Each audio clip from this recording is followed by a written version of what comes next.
দিনের জন্য বন্ধুদের সাথে ঘুরতে যাবে, শখ কত? কি?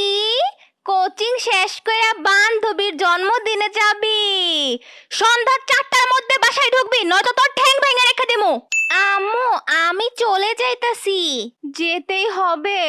আরে আম্মু, স্কুল তো অনেক দূরে, হোস্টেলে থাকতে হলে তো যেতেই হবে।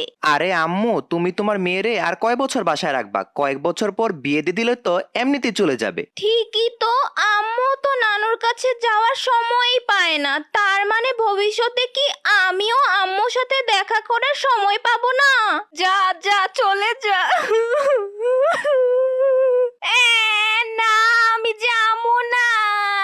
এই মাইজের এসব নাটক বাদ দিয়া লাত্তির আগে হোস্টেলে যা। নাটক শুরু করছে এনে। তুই বাসার থেকে গেলে আমি একটু শান্তি মতো খাইতে পারবো।